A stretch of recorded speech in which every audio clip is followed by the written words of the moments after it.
सहभागिता। सहभागिता क्या होती है?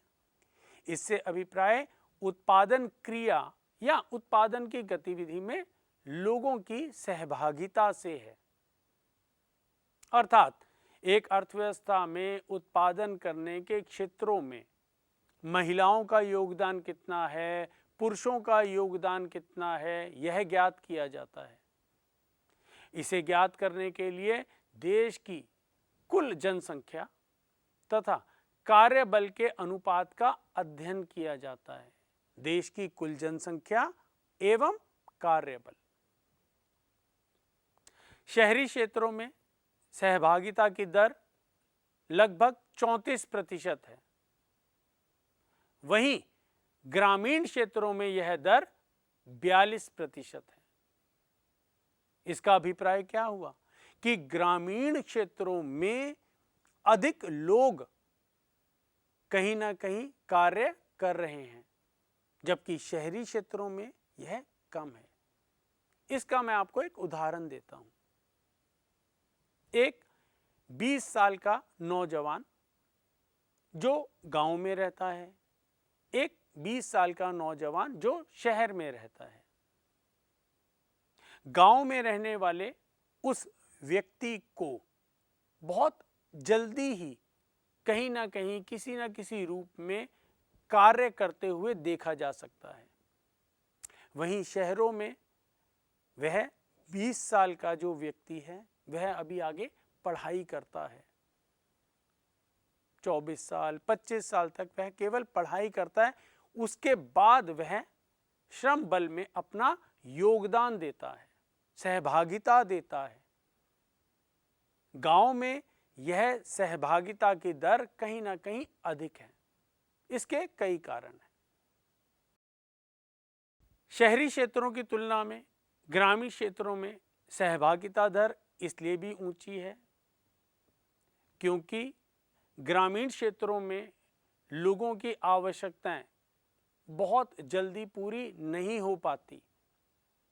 वह कहीं ना कहीं जल्द से जल्द विभिन्न कार्यों में लग जाते हैं। ग्रामीण क्षेत्रों में लोगों के पास आय अर्जित करने के साधन भी बहुत कम हैं। गांव में बहुत से बच्चे स्कूल, कॉलेज या अन्य प्रशिक्षण संस्थान में नहीं जाते, और अगर जाते भी हैं तो वह जल्द ही इन संस्थानों को छोड़ देते हैं। कई बच्चे केवल 5वीं तक पढ़ते हैं, फिर पढ़ाई छोड़ देते हैं।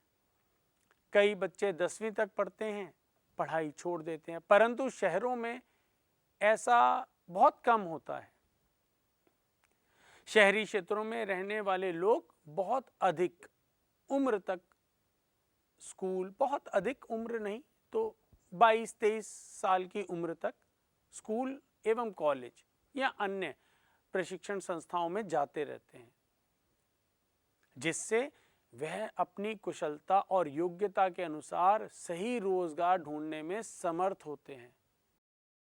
शहरी क्षेत्रों की तुलना में ग्रामीण क्षेत्रों में महिलाओं की सहभागिता की दर बहुत ऊंची है, क्योंकि ग्रामीण क्षेत्रों में निर्धनता औरतों को, महिलाओं को रोजगार के अवसर तलाश करने के लिए विवश कर देती है।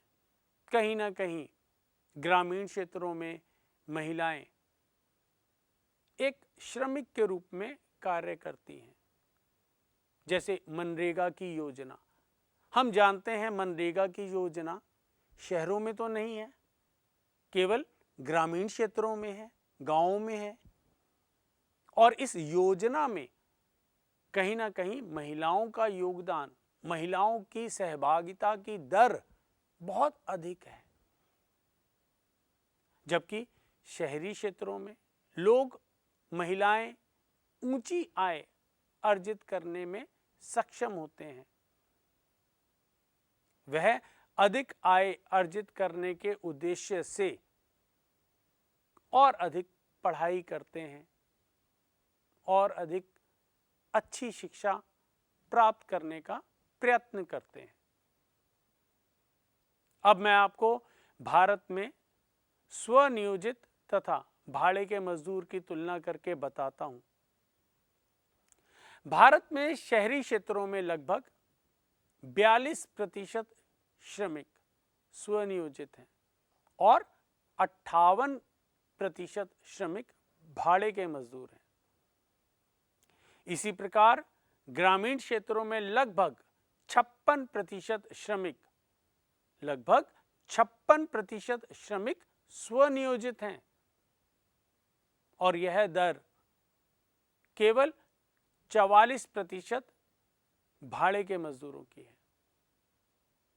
शहरी क्षेत्रों की तुलना में ग्रामीण क्षेत्रों में स्वनियोजन अधिक है। ऐसा इसलिए है क्योंकि ग्रामीण क्षेत्रों में, गांवों में अधिकतर सभी लोगों के पास अपनी भूमि होती है खेती करने के लिए। जब वह व्यक्ति अपने खेत में खेती करता है तो वह कहीं ना कहीं स्वनियोजित क्षेत्र के अंतर्गत आता है। शहरी क्षेत्र में लोग कुशल हैं तथा वह कारखानों में, दफ्तर में काम करते हैं, परंतु ग्रामीण क्षेत्रों में लोग अपनी खेती के लिए काम करते हैं। हम जानते हैं कि ग्रामीण क्षेत्रों में नौकरी के इतने अवसर प्राप्त नहीं होते क्योंकि वहां इतने अधिक कारखाने, दफ्तर नहीं हैं। अब हम आगे पढ़ेंगे भारत के व्यावसायिक ढांचे के बारे में। व्यावसायिक ढांचा अर्थात एक देश में जितने भी श्रमिक हैं, श्रम बल है, वह किन किन क्षेत्रों में लगा हुआ है, उनका प्रतिशत क्या है, उसका अध्ययन करेंगे। भारत में कुल कार्य बल का लगभग 48% भाग प्राथमिक क्षेत्र में लगा हुआ है। प्राथमिक क्षेत्र अर्थात कृषि एवं उससे संबंधित क्रियाओं का क्षेत्र। इसी प्रकार लगभग 18% भाग द्वितीय क्षेत्र में लगा हुआ है। द्वितीय क्षेत्र के अंतर्गत उद्योग आते हैं, कारखाने आते हैं, बड़े उद्योग, छोटे उद्योग, लघु उद्योग यह आते हैं। लगभग 23% श्रमिक एवं कार्यबल तृतीय क्षेत्रों में रोजगार प्राप्त कर रहा है। तृतीय क्षेत्र के अंतर्गत सभी प्रकार की सेवाएं आती हैं, जैसे बैंकिंग। अगला आता है नौकरी रहित समृद्धि, नौकरी रहित विकास। इससे अभिप्राय उस स्थिति से है जिसमें देश के सकल घरेलू उत्पादन की दर में तो वृद्धि हुई, परंतु रोजगार के अवसरों में उस अनुपात में वृद्धि नहीं हुई।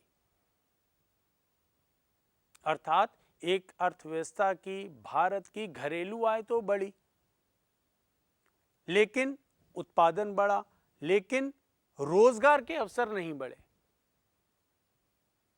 इसका अर्थ है कि अर्थव्यवस्था में अतिरिक्त रोजगार के सृजन के बिना ही वस्तुओं और सेवाओं का अधिक उत्पादन हो गया। ऐसा तब भी हो सकता है यदि नई तकनीक का प्रयोग किया जाए, तकनीकी विकास हो। जहां पहले 4 श्रमिक कार्य करते थे, उसी कार्य को करने के लिए अब 1 श्रमिक की आवश्यकता है, परंतु उत्पादन की दर और कुल उत्पादन उतना ही है। पिछले कुछ समय में भारतीय लोग नौकरी रहित समृद्धि की ओर संकेत कर रहे हैं। सन 1991 में जब देश में आर्थिक सुधार आरंभ हुए तो हमारी अर्थव्यवस्था निश्चित रूप से पहले से अधिक सक्रिय हो गई। भारत में काफी लंबे से नौकरी रहित समृद्धि की स्थिति चल रही है। अब हम पढ़ते हैं श्रम बल का अनियतीकरण और अनियतीकरण से अभिप्राय, जिसमें समय के साथ भाड़े पर लिए गए श्रमिकों के प्रतिशत में बढ़ने की प्रवृत्ति पाई जाती है। भारतीय अर्थव्यवस्था में यह प्रक्रिया सन 1992 से सन 2000 तक देखी गई। स्वनियोजित श्रमिकों का प्रतिशत लगातार घटता गया, जबकि भाड़े पर लिए गए नियमित श्रमिकों का प्रतिशत बढ़ता गया। स्वनियोजित कार्यबल कहीं ना कहीं कम हुआ और भाड़े के मजदूर लगातार बढ़ते गए। अनौपचारिककरण के अंतर्गत रोजगार को दो भागों में बांटा जाता है। औपचारिक क्षेत्र, इसे संगठित क्षेत्र कहते हैं, और एक अनौपचारिक क्षेत्र। औपचारिक क्षेत्र मुख्य रूप से वह क्षेत्र होता है जिसमें 10 या उससे अधिक श्रमिक कार्य करते हैं और इस क्षेत्र में कार्य करने वाले श्रमिकों को सरकार के द्वारा लागू की गई सभी योजनाओं का फायदा मिलता है। सरकार के द्वारा बनाए गए कानून उन पर लागू होते हैं, कहीं ना कहीं इन्हें बहुत अधिक फायदा मिलता है। जैसे किसी व्यक्ति द्वारा नौकरी करना, एक कारखाना, एक उद्योग जहां 10 से अधिक 100 लोग, 100 श्रमिक, 50 श्रमिक कार्य करते हैं, वह औपचारिक क्षेत्र कहलाता है। दूसरी ओर अनौपचारिक क्षेत्र असंगठित क्षेत्र, इसमें दिहाड़ी मजदूर आते हैं, छोटी छोटी दुकानों में काम करने वाले लोग आते हैं। इन्हें सरकार द्वारा जो भी योजनाएं बनाई जाती हैं उनका कोई लाभ प्राप्त नहीं होता। इसके अंतर्गत श्रमिकों की संख्या 10 से कम होती है।